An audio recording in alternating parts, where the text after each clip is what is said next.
Hello everyone! Welcome back to Mira's Tech. In today's tutorial, I'll show you exactly how to add motion tracking to objects in wondershare Filmora. If you've ever wanted text, emojis, or effects to follow a moving subject, this is the tutorial for you.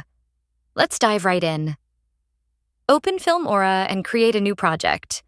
Now, import your video clip that contains a moving subject.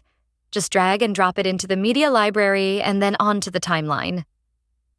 Click on the video clip in the timeline to select it, then go to Video tab, and then go to AI Tools and click the motion tracking icon in the toolbar.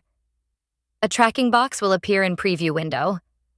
Move and resize the box to fit around the object you want to track, like a person's face, hand, or a moving car.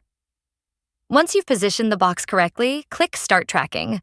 Filmora will analyze the movement frame by frame and generate the motion path automatically.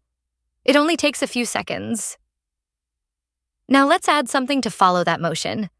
You can use text, emoji, images, or even a video clip. Drag the element onto the timeline above your video.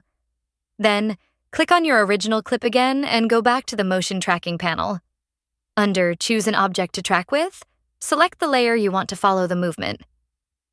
Preview your video to make sure everything looks smooth. You can fine-tune the size or position of the attached object as needed. Once you're happy with it, hit Export, choose your settings, and you are done.